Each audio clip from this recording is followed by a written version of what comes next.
housing is the core issue.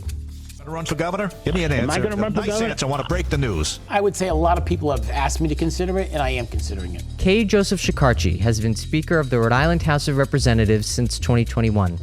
During his speakership, House lawmakers have passed landmark legislation that is affecting the lives of over 1 million Rhode Islanders in areas such as housing, economic development, healthcare, and more. They have also passed 6 annual budgets, including the $14.3 billion budget for fiscal year 2026. That's a very interesting question. And, in all my years of being Speaker and also being in the legislature, no one's really asked. Guess what? The status quo is not working. There are people who are in poverty. There are people who don't have housing. And it's getting worse and worse. And it's also affecting our economy. There are several companies who want to come to Rhode Island, and they're hesitant because there's just not enough housing. So about me, what advice I would give to someone getting involved in politics, first of all, people don't realize this, and I'll tell you this, I mean this sincerely, I could be very content with just leaving office and not running for anything else and going back to my private practice and my private life. I could be very happy doing that. This is our conversation with Speaker Shekarchi.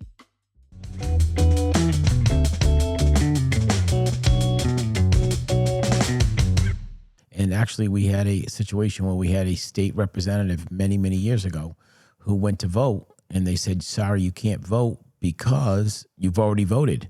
And she said, I've never voted. And she's was an African-American woman. She's no longer a rep today right now.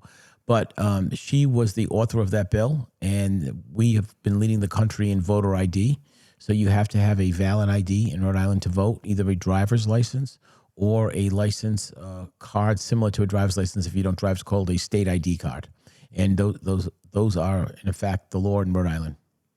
So what you're saying is that you can't just state you're a citizen, like he was saying, on a registration. Not in Rhode Island. You have to prove, but you cannot vote in Rhode Island unless you have, when you go to the poll to vote, I don't think you're old enough to vote. I'm not, so this you would know. So you have to show either your driver's license or a state ID to vote. Right, okay. And the driver pass cards for residents who don't yet have citizenship say in big red letters, this is not federal identification. That's correct. So, but people at polling places are taught to pay attention and look out for that. Absolutely. Right? And if they have to be also on the roll. So there's a lot of checks and balances in the system. It's a very secure system. It's not perfect. No system of government, in my explanation, is perfect, but it's a very, very accurate system. And it prevents people who are not citizens from voting and prevents people who are not registered to vote as well.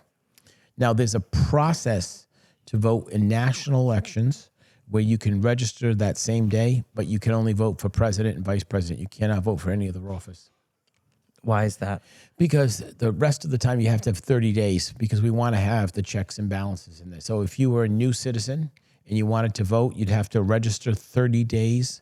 A new citizen, a new resident, someone who moved in from New York to Rhode Island, and you want to vote, you have to be here for 30 days, file your registration form to register to vote, and if you do so within less than 30 days, you're not eligible to vote in that election. Except for president? Except for president and vice president. There's an allowance in the law that if people want to come in and they just move here, they're allowed to vote just for president and vice president. And the system, to the credit of...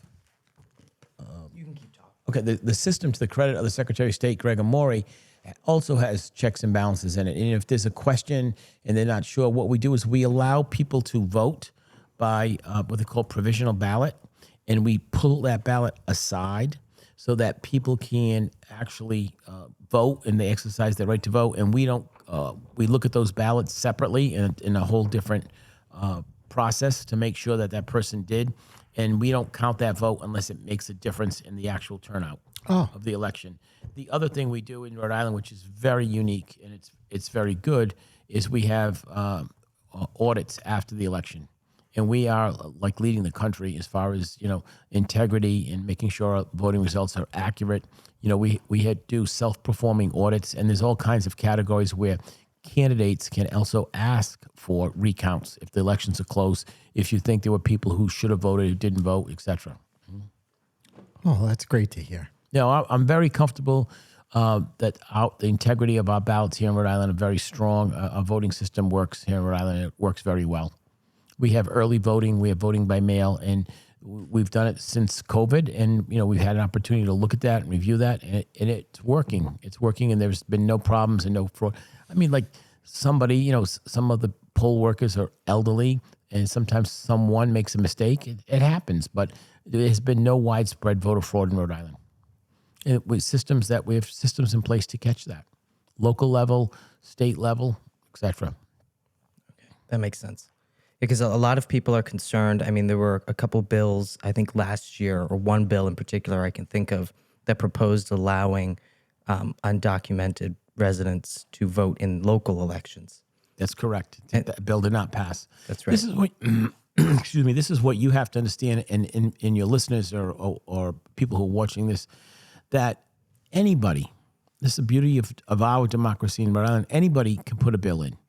You can put a bill in. Any representative or senator can put a bill on any topic they want. We don't screen bills. We don't stop people from putting ideas in. We have a voluntary limit of 15 bills per legislature, which is really a very loose limit because there's all kinds of exceptions. It's technically like 18 bills. And then there's if it's a city or town bill or department bill or a resolution or a marriage bill or a study commission bill, that doesn't count towards your 18 bills. So, but that's the only limit we have. As far as content or ideas, there are none. But we have a process that's been around long before I became speaker, that'll be around long after the committee process, where bills get sent to committee and they get reviewed by a small group of representatives and they take testimony on the bill. Then there's a process to see if that bill has enough support to move out of committee and then onto the floor. So that's the process we use. A lot of times the checks and balances of our democracy here in Rhode Island to prevent bad bills or bad ideas or bills that don't have enough support. I can tell you that bill that you were talking about had very little support, hence it didn't move. Right, I was going to ask, do you think that's a bad idea or a good idea to allow something like that? No, right now I don't know enough about it, and I'm also very hesitant to move things that allow undocumented people to vote. I think that's the beginning of a slippery slope, and I'm concerned about that. I always try on any piece of legislation. I'm constantly getting calls from the press. What does the speaker think about this? What does the speaker think about that? Because traditionally, whenever the speaker says yes or no, if it's yes, the bill goes. If it's no, it's not. That's not the kind of speaker I am or want to be. I want to be a member-driven speaker. I want my membership to make decisions. I try to empower them. So I try to be reserving judgment on a lot of bills. And if you follow or if you do some research on me, you'll see many times I'm quoted as saying, I keep an open mind. And I truly do. Right. And it's not just what I think is right or what I want. I want to hear from my membership. I want to hear what they have to say. I want to hear what the testimony is from the general public, from the stakeholders, from the advocates, the people who are for it and against it, people who this particular bill affects or that bill affects. I want to hear what they have to say about it. And that's all part of a process. And then there's a very thorough review process with senior staff and lawyers. Is this bill constitutional? We bring in our policy people. We see what is the effect of this bill we think it's going to have in Rhode Island. What is the effect that other states have had? We're a member in Rhode Island of many different organizations, SLLF, which is State Legislative Leaders Foundation, and NCSL, the National Conference of State Legislatures. Matter of fact, for the first time ever, a Rhode Islander is actually the president of that, Brian Patrick Kennedy from Hopkinton Westerly. But so those are great resources to have. Those are and CSG, Council of State Governments. We reach out to those organizations. We're talking about a bill, let's just say on insurance coverage for mastectomies to waive copays. Has any other states done that? How have they done that? What do they think? What has the effect been? Who has been benefited by it? Who has not been benefited? Who's paying higher premiums? What are the effects of it? The checks and balances in that. And we look at that. We take this responsibility very seriously. We do a lot of things in the House. The single biggest, most important thing we do is our budget. It's the state budget, so between $13 and $14 billion. How's that going so far? I know the governor proposed it earlier this year, and it's supposed to be done sometime before June. Are there any big conflicts or issues that have come up with the budget? Many. Every budget has this. The governor puts a budget together based on federal aid, state aid, income tax, some projections, his priority, and he turns it over to the House of Representatives by Constitution in January. then we held public hearings on every single article. This is our single biggest, most important thing we do as the House of Representatives. And then we try to work with our counterparts in the Senate to find out what their priorities are, what our membership priorities are, what the public is.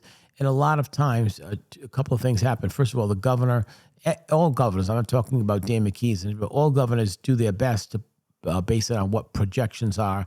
They get revenue numbers in November of what they think we're going to have for revenue, and he puts a budget together. He gives it to the General Assembly in January. We began a public process of hearings that televised. They're 3, 4, 5 times a week, and we let everyone who's an interested party or a member of the public to come forward and testify on any aspect of that budget. We literally go line through line of a very long document over the whole course of the General Assembly session. Based on that feedback, and then we wait to our May revenue numbers, which are the March tax returns for business and the April tax returns for individuals. We do a revenue conference in early May, and we have very accurate numbers. And then that's an adjustment from when the governor had in November, we have in May, and then we put a budget together and we stop moving it in May and June. Has there been anything in this year's budget that you see so far that's probably going to get removed, or things that are probably going to be added? Not yet, but inevitably both of those things happen. Some degrees it's significant, some years it's not significant. So what I will tell you is that we wait until we get our May revenue numbers and we see how much revenue we have. But there will be adjustments in there for a couple of reasons. For example, the Cliff Walk. The governor had some money in the budget for the Cliff Walk. I think $8 million. It's correct. You had a very good knowledge. But the federal government just gave the city of Newport almost $12 million or $14 million for the Cliff Walk. So consequently, that $8 million now is back in play in the budget because they got federal money. Now, if you talk to the people in Newport, they still want the $8 million, and that's typical. But if we have a lot of needs. The other thing that's in the budget, there is $1 billion with a B, $1 billion in asks from organizations and advocacy groups that are not in the budget. The governor did not put them in the budget, and they come to and they say, Speaker, please, give me a courthouse. The judiciary wants a $400 million courthouse. Some advocates want free school lunch and breakfast for everybody. That's not in the budget. That's about $40 million. Some environmental advocates want open space, which is not in the budget, and that's $16 million. The COLA people who've retired from the state and had their cost of living increases temporarily suspended, say we can't live on this. There's inflation's too high. We need some money, and that's anywhere from $200 million to $2 billion, depending on which That's one. A big variety. Yeah, big people. It goes on. The Grow Smart Rhode Island. They want to institute the tax credit program for historical tax credits. Helps redevelop old properties, keeps their character, but reuses them. They're looking for $90 million. The Rhode Island Black Business Association is also looking for $100 million. Brown University, which is a very significant university with a big endowment, wants $100 million to fund a new cancer wing that they have. And I can go on and on. There are other things. The treasurer wants baby bonds to the tune of $14 million. So when you add up all of these, and the Secretary of State wants $110 million to build an archives building. Right. So when you add up all of these things, it's well over $1 billion, and they're not in the budget. And there's none of that's in the budget. There's also one other thing that's not in the budget. It's called the Washington Bridge. Right, You may the have heard of $300 million thing that needs to get built. Exactly. So that we don't know where that money's coming from. It's not in the budget. No one can tell me for certain how much it's going to cost. We haven't designed that. We're hopeful to get 80% of that from the federal government, but we don't know for sure. And that's assuming that we have what I would say a friendly administration. If we get a different administration, like you showed me a few minutes ago, things could be different. Our application could, with Governor Raimondo there and Secretary Buttigieg and Joe Biden and Jack Reed on the Appropriations Committee in the majority, and Sheldon Whitehouse as the chairman of the Budget Commission, you add up all of these things, Rhode Island's in pretty, these intangibles, as I call them, Rhode Island's in pretty good shape. But let's just flash forward to November. Things could change. The Republicans could take over control of the Senate, and Jack Reed, would be not in the majority but the minority. And then Secretary Raimondo and Secretary Buttigieg are out. And, who knows where our application would be then.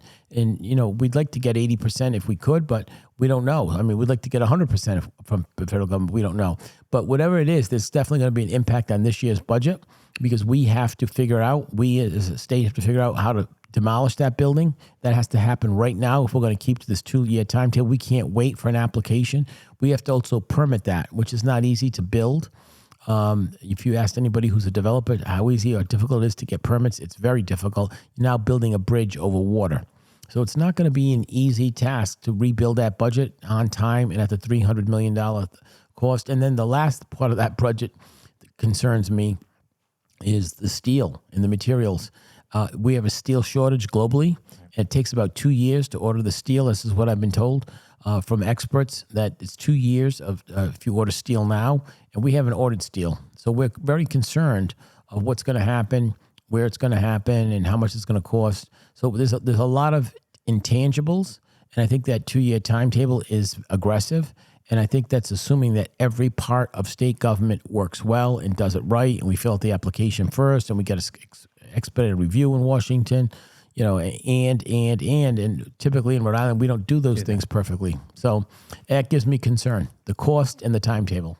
And I'm sure it's costing a lot more than $300 million over 2 years in terms of lost commerce and time wasted crossing that bridge. Significantly. No one has that answer. It's an intangible how much we've lost yet, but I can tell you that we in the House had a small business hearing, and some of those businesses on the East Bay and on the East Side are hurting pretty badly. Yeah. Would the state government consider floating a bond for the bridge if you couldn't get federal funding to fix it quickly? Absolutely. And that's why I have to, some advocates want me to max out the credit card. Can we afford that? We hold back. I'm holding back some of the state's borrowing authority because if we have to, that's the only other way we'll come up with that money. It's the least painful way. But, some housing advocates, I'm a big advocate for housing. Some housing advocates. We're going to talk about housing. I'm sure we will. But some housing advocates, we have a $100 million bond, and they want us to, increase the $100 million bond to 150. And I'd love to do that. I'd love to make it $200 million. It's what we can afford. And they say, oh, no, Speaker, we can afford it. We can afford it. We talked to the treasurer. The state has, more bonding capacity. I'm like, yes, but first of all, I don't think it's prudent to max out your credit card for anything.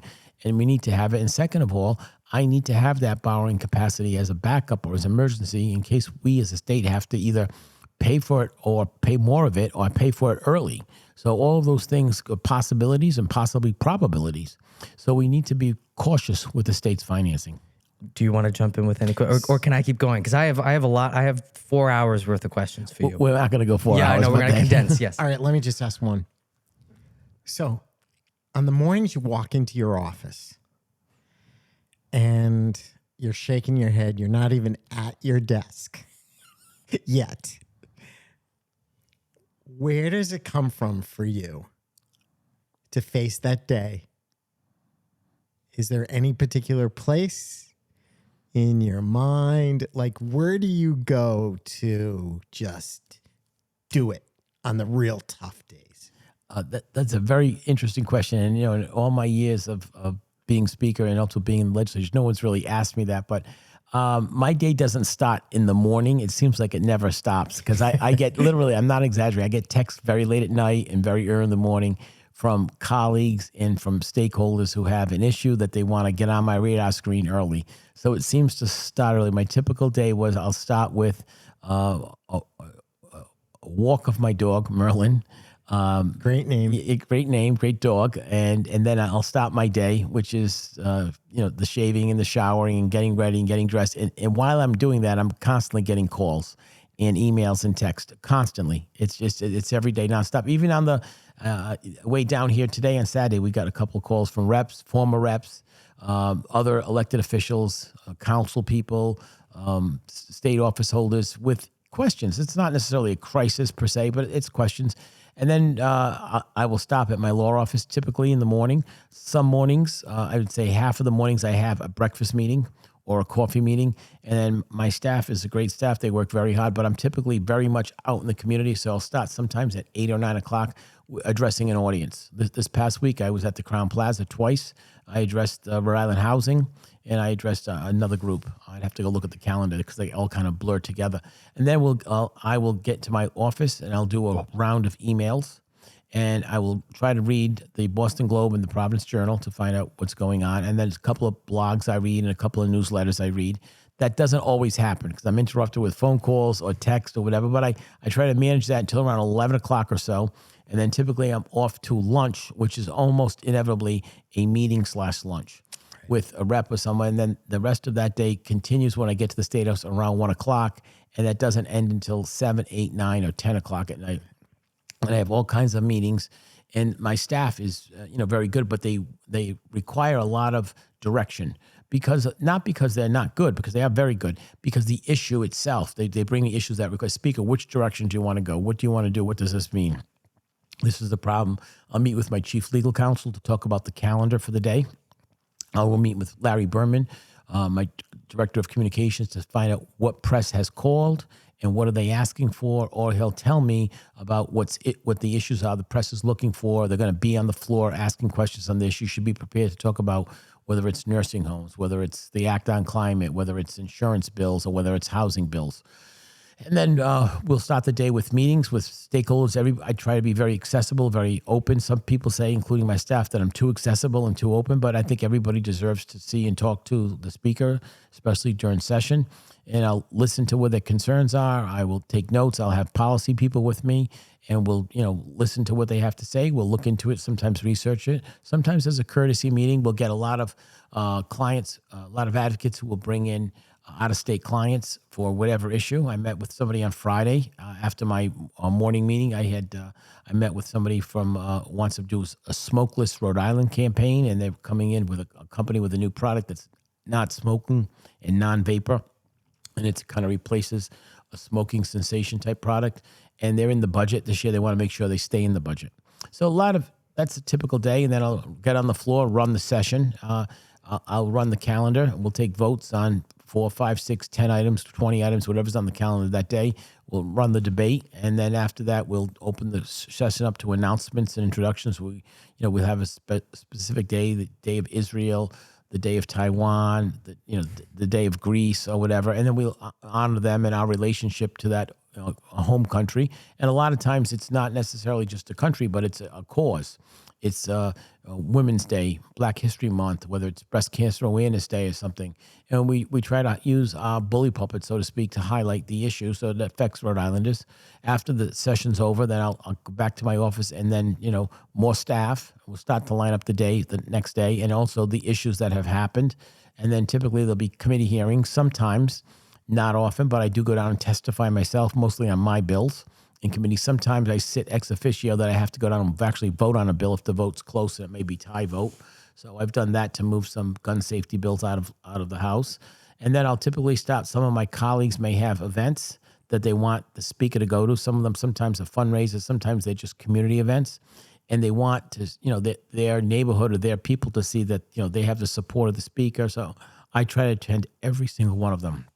I don't have 100% success rate, but I'm close to the high 90s. So I try to go. So I'm seeing, even if it's just a few minutes. And then typically it's more events. I went to an open door event on Thursday night, which is an organization that has reentry criminals, getting them back to jobs and back in society, and also homeless people, getting them jobs and back into. So they do a great job. So I was a featured speaker there. I spoke to them. And in between all that, sometimes either Larry Berman, my director of communications, or Emily, the deputy, will grab me and say, "Oh, by the way, Speaker, the credit union are here at the State House. They're having State House Day, or Brown University is having it. And can you come down and say a few words? They're asking for you." So I try to sneak out, time permitting, just to go down and give a greetings. Welcome to the State House.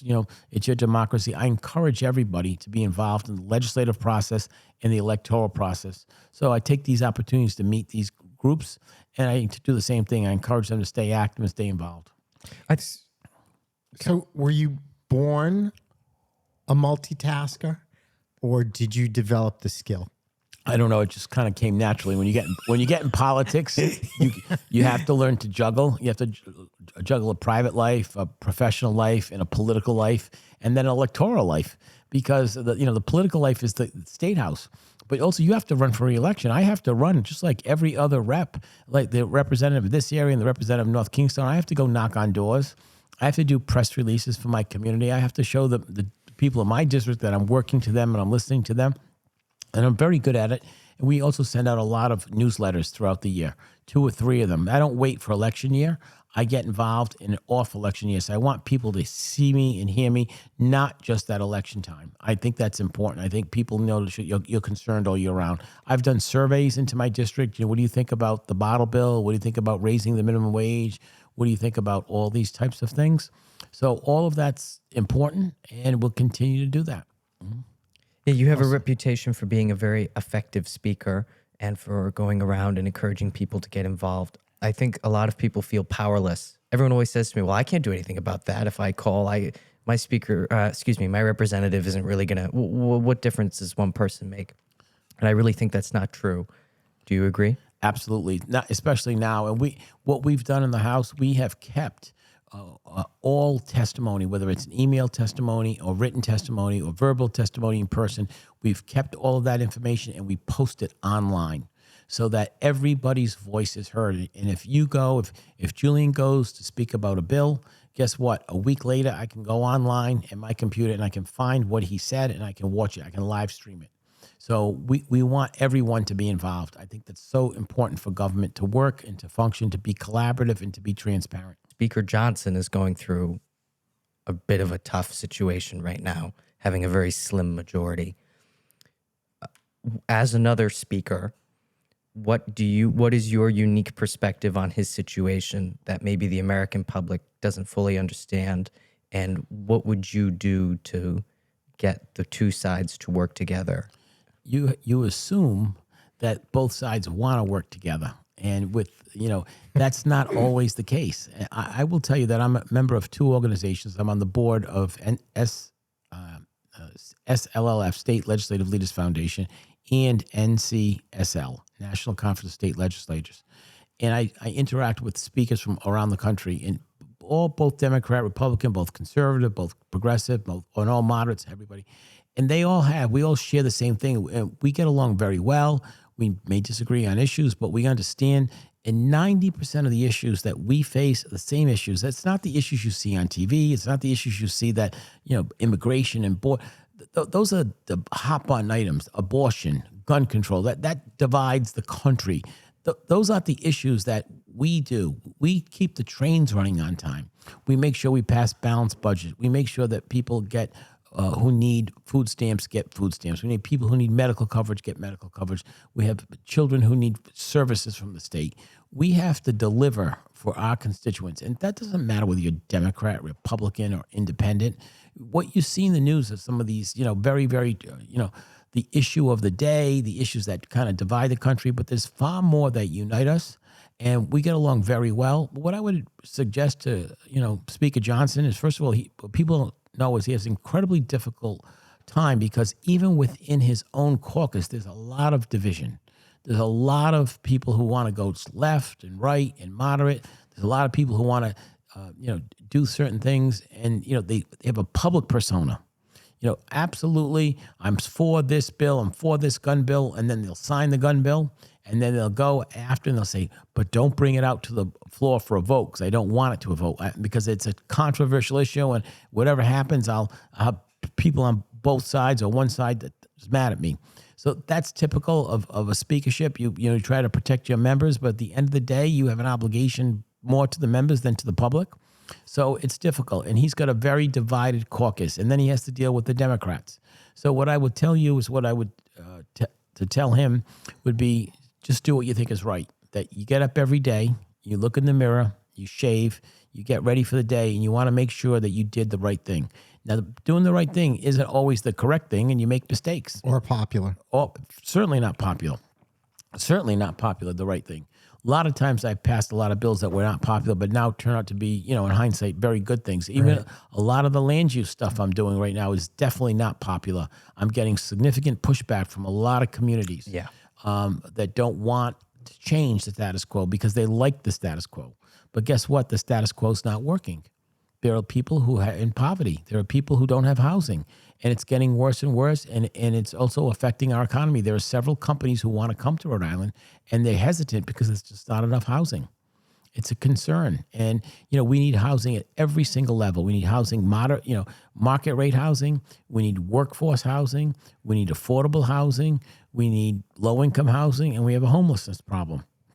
So every one of those things are in critical demand with very, very limited supply.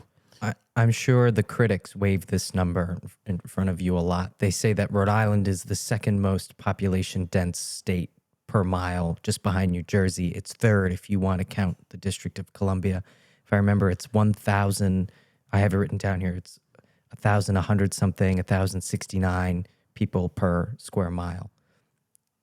If you wanted to argue that the state was full, you could use that number to do it. Why do you think that's the case or not? No, not at all. It's a false narrative. There's still a lot of land. We haven't developed less than 30% of the land in Rhode Island.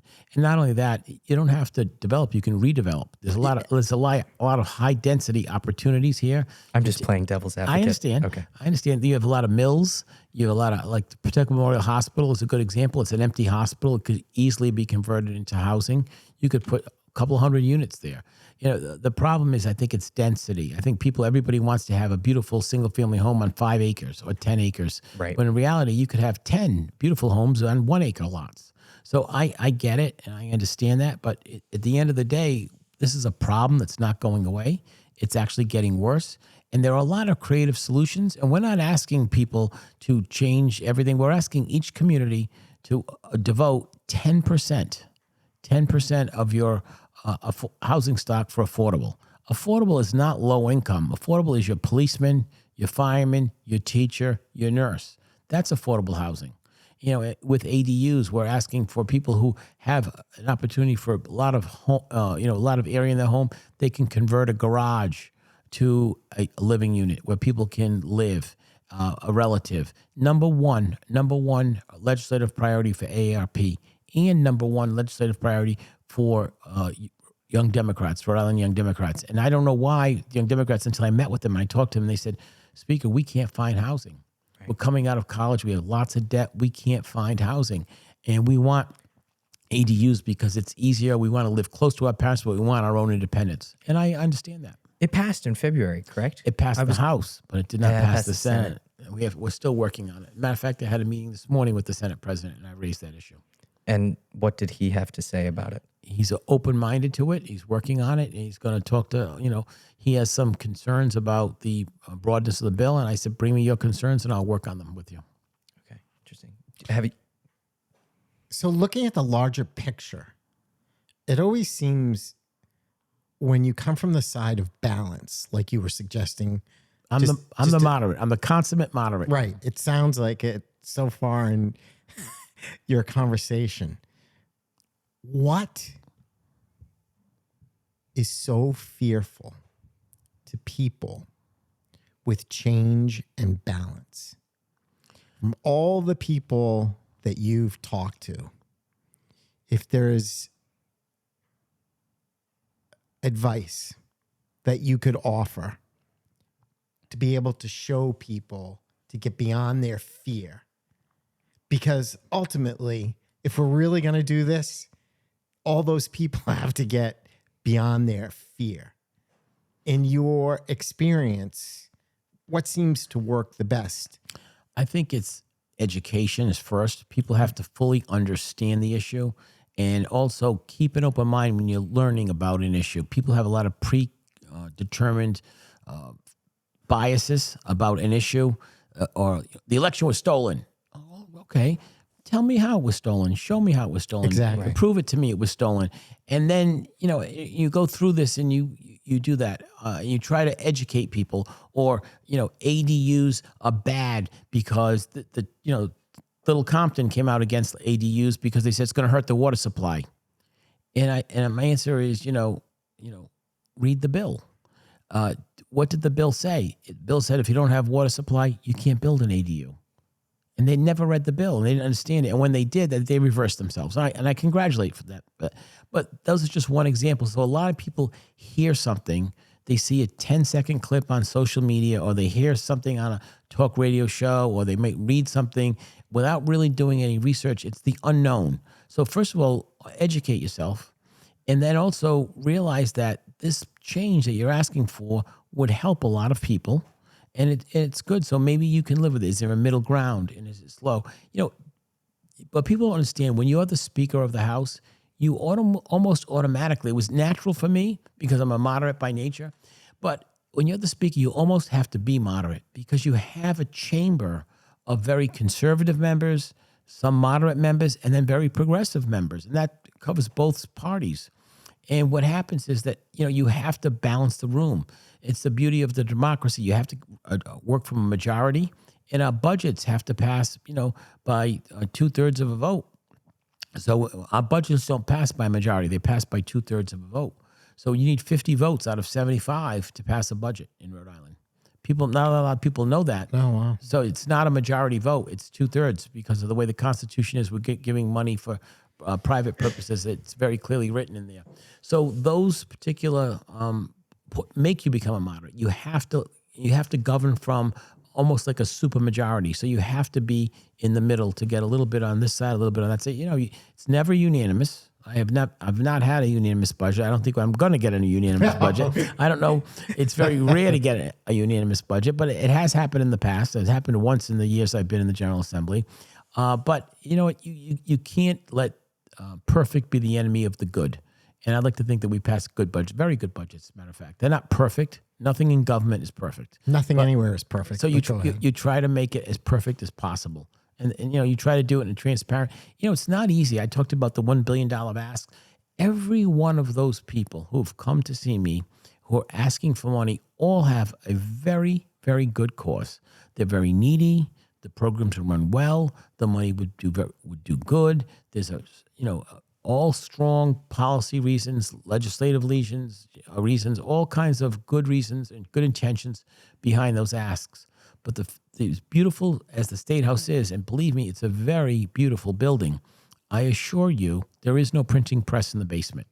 We don't print money. I don't have it. I don't make it. So we have to live just like every other Rhode Islander within our means. We have to live within our means in terms of we have this much revenue and we have to prioritize that. And that's our job to do it. And also, unlike Washington, Rhode Island has a constitutional requirement to pass a balanced budget. So we have to pass a balanced budget. We can't deficit spend. We can't spend. We can't spend more than we take in. Right. So, who is the advocate for the State House? Because I would hate to see that magnificent building fall into disrepair. We constantly, preserving it. We're modernizing it when we can in terms of security, in terms of internet stuff, access. We've modernized all of our online capabilities. We have all committee hearings now are being televised. So we try to be, we've actually won awards and recognition throughout the country as being, very transparent, very accessible. Our website is very easy to use for the average Rhode Islander. And I think when you ask who's the guardian of the State House, I think the people of Rhode Island are. I think the people, when we had the independent man, there were lots of people who wanted to come and see it. We do tours. We have students come in all the time from local schools to come in. We run mock sessions for the high school students. All of those things, I think they help people understand the beauty of our state and beauty of the State House. And I think people are very much wanting to preserve it and preserve the history of our state. It's a very rich history. Very. Very rich.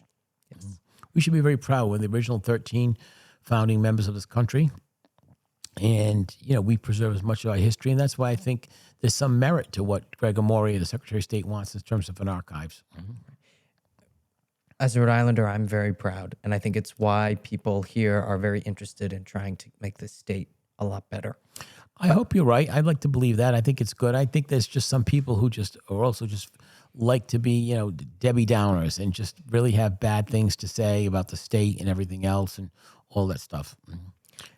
I wanted There's to some ask people you. you can never, ever please. I understand. It comes with part of the job. It's just part of it. I know we're a little shorter on time, so I want to just ask you a couple more questions about national stuff. And then Sure. we'll talk more. A lot of people blame a lot of things on the Biden administration right now, border crisis. I know you're a Democrat, but I wanted to ask you, do you think... A moderate Democrat. Moderate Democrat. And then I'm going to ask you the same question about the GOP frontrunner. Sure. Do you think Joe Biden is too old or potentially mentally unfit to be president No, for I another don't. 4 years? I do not. I think he's competent to be president. It's not about age. It's about the ability to do the job. And he's still, in what I've seen in person and, on TV and on radio, he's still competent to do the job. And that's not to say that he's doing the job perfect. And it's not to say that he can't do it better. And I think you can make that same argument. But I don't think age today is about that. I think it's about how effective you are and what you're doing it. And I think he's still effective as a president. And the same question about former President Trump. Do you think he's too old or mentally unfit to be president? No, I do not. I think he's competent enough to be a candidate for president. He was the president, and I may disagree with him a lot more than I disagree with Joe Biden on a whole host of issues. But I would not say that he's not competent mentally. Now, you could make an argument that he might not be stable. They kind of erratic, and I certainly would feel that way. But I would say he's still competent. And do you think that the prosecution that's happening in New York to him, do you think that that's fair, or do you think that's election interference? I'm just curious about your personal opinion. Absolutely no. From what I have been reading, and I haven't been following it intently, I'm much more in tune to Rhode Island stuff. It seems like there's a process of a jury and a judge and a prosecutor, and it seems to be going through. And there was an award about he had to post a bond, and he said it was too high. He went before a judge, and the judge reduced it, but he still posted roughly half of the bond. So I think that justice is being served. And I don't think it's based, you may not like it. And you, obviously, if you are a Trump supporter, you don't like it. But I don't really think it has to do with election interference. I think it has to do with his conduct. I mean, if you look at this, I don't know how many separate trials and separate charges and separate investigations from Florida to Georgia to New York to wherever. I mean, there is no collusion. All of those people are acting upon, actions that he took in those specific states. Not to mention national stuff. So it'd be very hard to say this is some kind of a, concerted effort to keep him off the ballot. Hardly. He's on the ballot. He's on the ballot in every state, and the voters will decide, as they should. Whoever the next president is, I'm confident that the systems, the 50 different systems we have, are all going to produce and have, not perfect results, but perfect enough results to elect the next president without election interference or collusion or stealing or any of that. Let the chips fall where they may and let the American people vote. I agree to let the American people vote. Roe versus Wade. The decision is now back in the state's hands. Did you think that that was a good thing when it happened, that it's once again a state decision? I know you'd expressed that you didn't and that you considered passing a set of privacy legislation, I think is what you called it on another interview. It's a privacy clause. You're talking about something I gave with Channel 12. That really had to do with marriage equality more than Roe v. Wade. Okay. So 3 years ago, when I was in the General Assembly, we passed the state version of Roe v. Wade. So even though people said, why are you doing this? You don't have to do it. The federal government protected it. Well, we did do it for two reasons. Because in Rhode Island, abortion was illegal back then. This is pre-Roe v. Wade, pre-1973. And, there was a strong demand. The people wanted to have the ability to make their own decisions, their own personal decisions on health care. So we, as a state, passed it, and people said, oh, it's just an exercise in futility. The Supreme Court will never overturn Roe v. Wade, but we did it as a protection to Rhode Island women and Rhode Island voters. And it was overwhelmingly, it was like in the 70s or 80%, people wanted to have that ability to make their own choice. And lo and behold, Roe v. Wade was overturned. So there's nothing for us to do in Rhode Island because we already have in state law, we have codified Roe v. Wade, and abortion is legal in Rhode Island under the circumstances of the original Roe.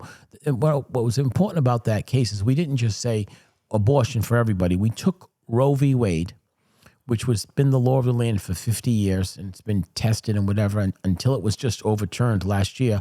We took that and we took that language and those parameters and we codified that in state law. We didn't expand abortion access or coverage. We just ensured that what we have had for 50 years remained if it was overturned by the federal government. And that's exactly what happened. So give the General Assembly some credit for having foresight to do that 3 years before it was overturned. Credit given. Thank you. Do you think it was a good thing that it became a state prerogative again, or do you think it should have just remained a federal issue? I think it should remain a federal issue because now you have states that have banned it, and that's their prerogative, and some of it done by ballot, some of it done by legislation. But what I will tell you, which I think is bad, is that some states are now going into other states and prosecuting doctors who are operating or giving treatment to women. For example, if you live in Texas and you want to receive an abortion, you cannot get one in Texas, so you come to Rhode Island and you have that procedure done in Rhode Island and you return to Texas. Texas is now prosecuting the person who had the abortion in another state and also trying to prosecute the doctors in Rhode Island. And that's a real thing. We have a bill on that called the SHIELD bill, and that's actually happening. There was testimony on that. You can go look it up on live stream, and that's a bill that's under consideration for this session. It's called the SHIELD law, which would protect Rhode Island doctors and patients who have come to Rhode Island for treatment. Is there a big vocal group opposing that? No, there are several people opposing it, but not a big vocal group. There are more people. The testimony, I don't watch every hearing, but I did watch part of that hearing, were mostly doctors who said that this is real, that they're being sued in civilly, and they're also being charged criminally, and they want protection from the Rhode Island legislature. So we'll know by June. You should know if it passes this year, but I point out that most bills take years to pass. You know, the significant ones, the big ones. What about a TikTok ban? There are 39 states that have banned TikTok on state devices, and there's currently a federal ban being considered. Do you think Rhode Island will join the 39 states in the meantime or wait for the federal? I think we will wait for the federal. That's what my guess right now is. It's not been an issue right now that's kind of like bubbled up to me. I just think it's hard to enforce a ban if you're Rhode Island on an internet device. I mean, how do you do it? What do you do it? Does the person drive across to Seekonk or Attleboro? Does he then get access to the stuff? Do you geofence it? I mean, it's a very technical thing. So I don't know the answer. I don't even know how you can do it, but I do know that there are opportunities for, people to talk about that issue. So we'll see how it plays out. It's just government issued devices. I understand. Oh, okay. But I don't know. I mean, like how do you ban it? And I'm still a government employee and I travel over to, Seekonk. I'm in Massachusetts, and they don't have a ban. Can I then use TikTok or no? I think it would I don't know is the answer. But I think in other states, what it is if you're issued a state cell phone, the App Store does not allow you to download TikTok. Fair enough. Yeah, that's what I'm sure. about. It has not come up that I'm aware of in this session. The sale of marijuana became legal here a few years ago. Do you think it's a benefit on society as a whole, or a negative on the use? Me personally, of recreational marijuana? I don't do marijuana. I don't smoke it. I never have. It's not my thing. I may have tried it, but it's not. I'm not enamored with. I don't like smoking, so I don't. I know people now can vape it and they can have gummy bears and brownies and all that stuff, but I'm too old, I guess, for that. The short version is I don't think it's necessarily a good thing, but I will tell you that polling. First of all, the membership wanted it, overwhelmingly passed the House and the Senate. And I will tell you, polling, people think it's socially acceptable to do marijuana like they do to drink alcohol. And I don't think it's my job to police the citizens of Rhode Island. And I think we've put enough safeguards in it, in the law in Rhode Island. Our law is a very good law. It's being used as a model in other states that, we keep it away from children and young people. And it's like alcohol. And you let people, as they reach adulthood and they're 21 and over, they have to make their own choices in life. And I don't think that, the government should be making those choices for people. However, let me say this, that I really think as it is with alcohol, you should definitely not drive and drink, and you should not be high and drive. You shouldn't be let your recreational use of a recreational drug impair or endanger anyone else. And I'm very strong about that. Now, I wanted to pivot away from issues for just a second, and then we'll wrap up soon, to talk about some advice you might have for future representatives, speakers, communicators, negotiators, and other people who want to assume leadership positions in the future. You'd mentioned that Tom Paolino, the judge, was a mentor to you, along with Senator Jack Reed. What are some insights that they imparted to you that you would pass forward to other leaders in the future? Both very different people, but both very fine gentlemen. And Judge Paolino was a mentor less so in politics and more so in the legal field. And he was known as a zoning lawyer, and that's the kind of law that I practice. I do a lot of land use zoning. He was just a great person. He helped so many people, and he did it in such a quiet manner. He was a Supreme Court justice in Rhode Island, and he cared about the state, and he cared about making the right decisions. And he would tell me stories about how people would try to, because he had a political background, call him and try to influence him on a decision. And he would say, I have to get up every day and shave. I have to look in the mirror, and I have to make sure I make the right decision. And he was just a tremendous man who did a lot of help. And he was a purist of the law. He believes that the law really was, the justice was blind. It was supposed to serve the rich person as well as the poor person, at the single person as well as the mob mentality. I mean, it was supposed to be the equalizer for equal justice, not equality, because we're all different. None of us. But that when you had a dispute, that you went and you got the opportunity to have justice done equally, whether you were very rich or very poor or very popular or very unpopular. And you saw that in some of his decisions that he made. He made decisions that, you would think that most people wouldn't make, but he didn't feel justice was served for this, issue, and he went for the little guy on the issue. And I just admired him for that. And it's the way he comported himself. He was very polite and respectful to everybody indifferently. Jack Reed, I've known for years when he was a state senator. He was just a man who had high integrity, an incredible work ethic. He cares about people. He cares about people in faraway countries and foreign policy. He has a military background. He grew up in Cranston. His father was a janitor in the school system. He worked his way up. He cares about the little guy, but he also gets the big global picture. And he's not afraid to speak up and say when he thinks someone's wrong. And he's not afraid to tell President Obama no. We had a conversation once on an issue, and he said the president asked him to, withdraw this person for a particular position. And Jack Reed said, no, Mr. President, you're wrong. I'm staying with them. And he said to Jack Reed, you don't have the votes, because it was a very close confirmation. And Senator Reed said, you let me worry about the votes. And at the end of the day, Senator Reed had the votes. So he cares, and he's smart, he's effective, he's articulate. And there's a man who some people say he's kind of old. Jack Reed he's got more energy than I have. He's everywhere. He's working hard. He's not even up for re-election this cycle, and he's everywhere. I go to public events all the time, and I see Jack Reed, whether it's Central Falls, whether it's Warwick, whether it's Providence. He's a very dynamic person. He's, in terms of his effectiveness, and, he's not flashy. I would describe Jack more as a workhorse than a show horse, but man, he gets the job done, and he gets it for Rhode Island. And the other thing I really admire him the most for our little state, when it comes to federal dollars or our federal share, we get our fair share and then some. Our entire congressional delegation in Washington, punches above its weight. We do very well for a small state, for Rhode Island. And that's a credit to Jack. He's the senior senator. He's the statesman of the delegation, and he's an extremely. I was in Washington this past week, and I go to Washington quite often. He is very well respected in D.C. Very well respected, and I think it benefits Rhode Island greatly.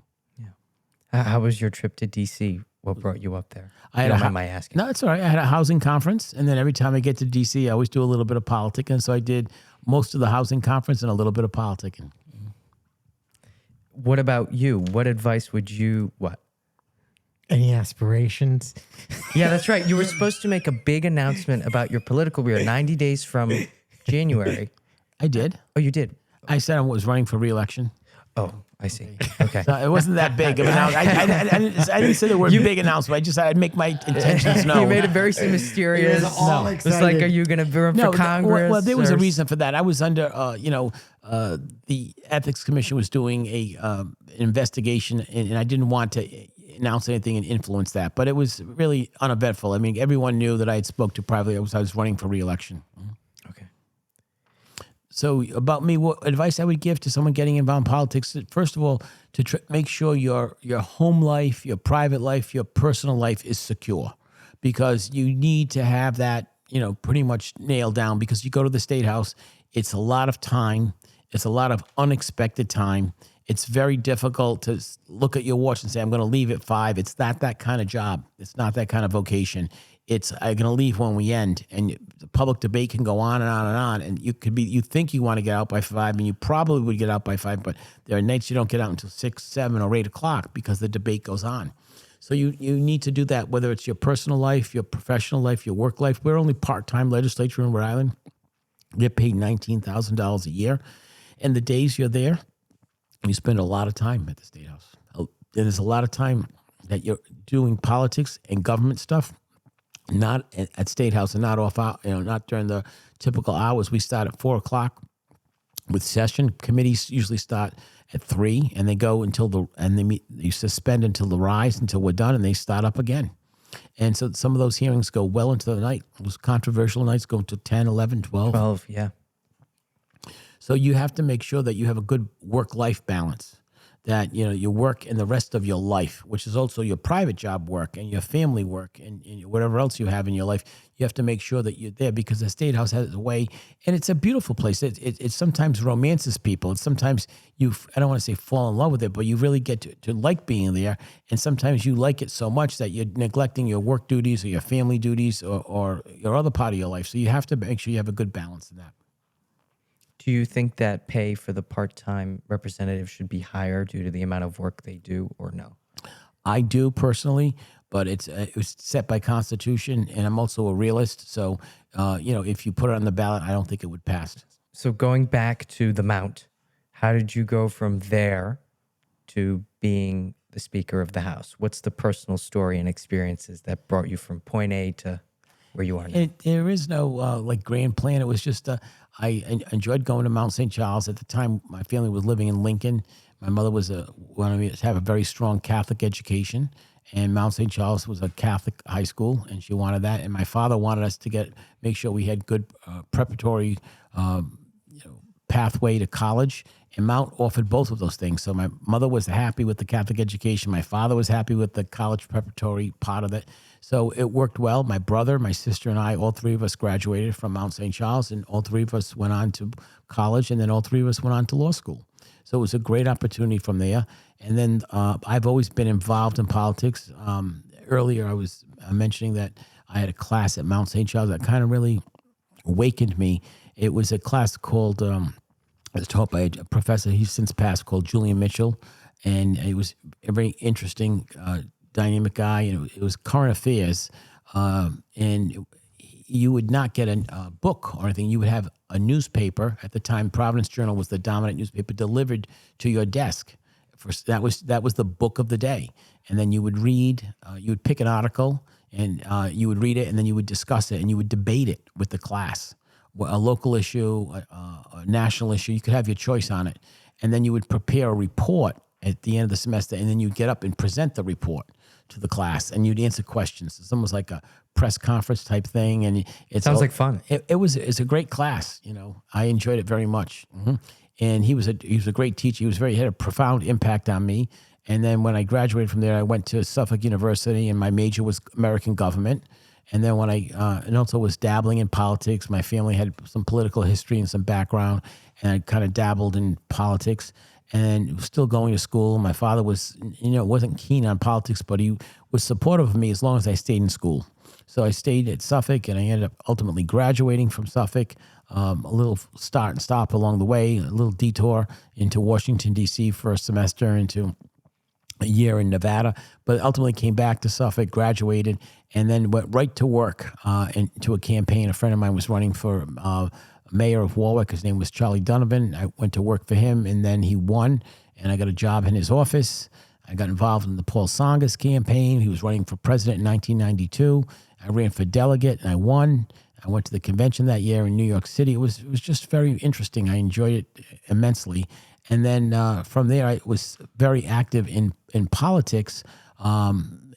Worked with Charlie Donovan and then governor. And then I took a little bit of a break from politics as far as as a vocation. And I opened up my own law practice in Warwick, and I got involved in, thank you, Judge Palino, land use law, which was interesting to me. It's something I always wanted to do. But I was still active in politics by supporting people, not necessarily, working for them or working with them or working on the campaigns of government, but just, helping them out, give them some advice, maybe raise some money for them, and got involved in that. And then ultimately I met with Gina Raimondo and ended up through a combination of a lot of different events, met with her and had an opportunity, and she hired me to run her first campaign for treasurer, and we've been friends ever since. And she ran for treasurer, and I did not. I went back to my private practice, and I stayed there. And then the opportunity came for a state representative seat, so I filed and I ran, and I won. And then I was in the state house for one term, and I hated it. I didn't want to. I was going to leave, and then there was a leadership change. Because a freshman, you really don't have any. You don't have an office. You don't have a secretary. You don't have a clerk. You don't have a desk. You don't have anything. You just have what you have on the floor. Your desk on the floor, but you don't have no offices or anything like that. So I said, well, I did this. It's not really what I want. I want to go back to private practice. And there was a change in leadership, and I backed the dark horse at the time, and he ended up winning.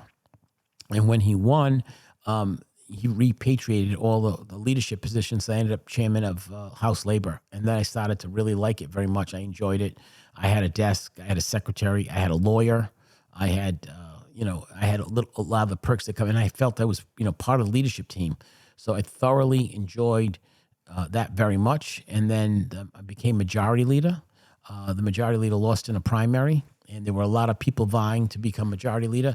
And I would say I really wasn't anybody's first choice, but I might have been everybody's second choice. And then for a combination of a lot of reasons, it came down. And then the speaker at the last day of before we caucused, he said, I'm going to be endorsing you for majority leader. And that's what he did. And I became majority leader. And I stayed majority leader for 4 years until the speaker lost his election. And there was a scramble for speakership. And at the end of the day or the end of the night, I had the votes. And I became speaker, and that was 4 years ago. That's the history. And it's happily ever after. I don't know about that. It's been very, very busy and hardworking, but it's been thoroughly rewarding and I can tell. and enjoyable. And we'll see where the happily ever after ends, if there is one. Or believe me, I could be very content. I mean, people don't realize this, and I'll tell you this. I mean this sincerely. I could be very content with just leaving office and not running for anything else and going back to my private practice and my private life. I could be very happy doing that. It's, if the opportunity, something interests me, I would look at it. If not, I could be very happy just returning back to private life as well. It's fulfilling for me. So either Congress or Senate or private life. Who knows what the future holds? I never like to predict anything.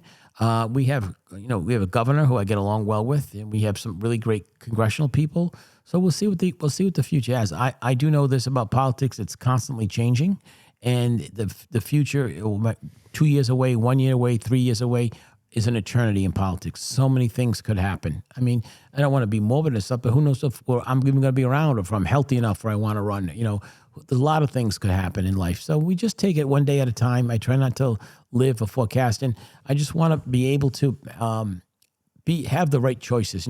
Have the resources to make a choice if there is one, and have my health and have the opportunity if this is what I want to do for the next phase of my life. But I'm not going to be speaker forever.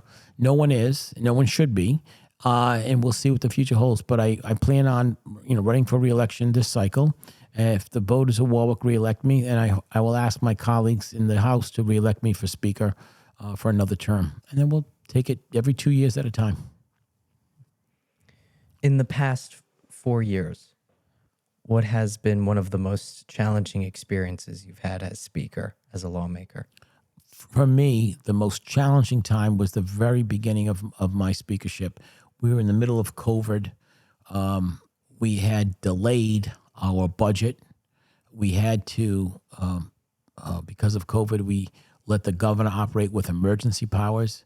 That was coming to an end. I got elected speaker, and I was faced with putting a budget together in 30 days. That usually takes 6 months. I am not an accountant. I've never served on finance committee. At the time, I think it was a $12 billion budget, and I was absolutely like a deer in the headlights.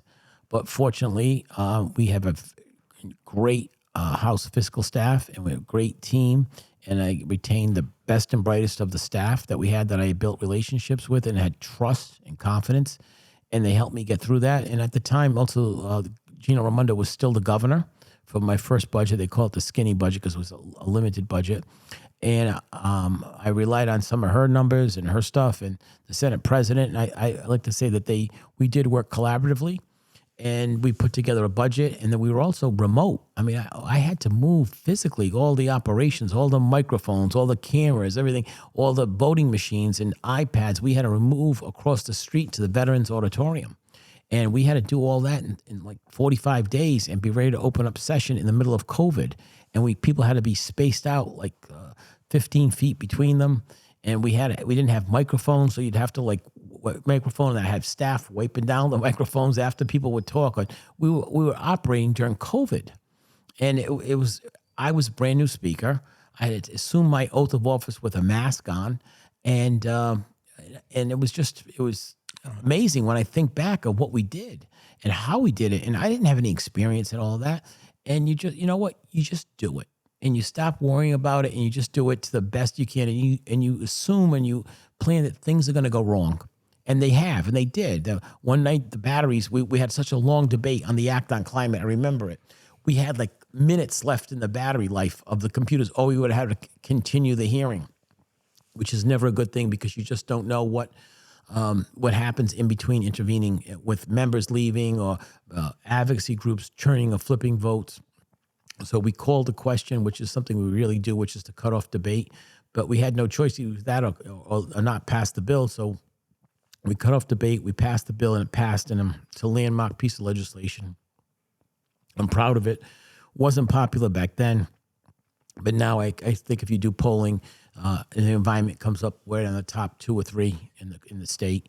That was challenging. Learning to be a speaker was challenging. A lot of these things were difficult for me. But I also had a great leadership team. I have really strong people. I have a great majority leader in Chris Blazajewski. He's a friend of mine, someone I trust, I work with. He's smart, he's articulate, he's loyal, all these things. Mm-hmm. I'm being told I'm only allowed to ask you one more question. Okay, I'm going to overrule that and say you can ask 2 more, but no more than 2. I'm way over time. Okay. But thank you very much. I'll ask you, I have to ask you one question. It's a tradition on this show. The previous guest leaves a question for the incoming guest, not having any idea who they're going to be. The question that was left for you was, if you could go back in time, what would you tell your younger self to guide you to where you are now? Don't be so impatient. Don't try to do it all at the tender young age of 18 or 21 or whatever, that you have a whole life for experiences, for success, for failures, for achievements, and live every day because the years go by so fast. And I look back now at a 20-year-old Joe Shekarchi, and I always said, you were so anxious, you were so impulsive, you were so, lack of patience. You just wanted everything right away. You wanted business success, political success, all that stuff. So enjoy it, take it for what it's worth, and enjoy life. You're going to have to tell me who was the person who left that question. Her name is Kristen Liguori. She is the CFO at Dakota's Specialty Insurance in Providence. Wonderful. Have you heard of their insurance company? I have, actually. Yeah, I think they do some work with you guys. All right, I guess I have to pick. I have another 30 questions here for you, but I know I can't ask them. Mm-hmm. We're going to talk about fundraising and trust and all the communication. Julius, what? Did you listen to the speakers? What about advice? not rushing? to himself? Well, then I guess I'll make Did the you final. fully listen? I did. Okay. But why do you think it's better to be patient rather than to be manically urgent? I guess we'll wrap it up there.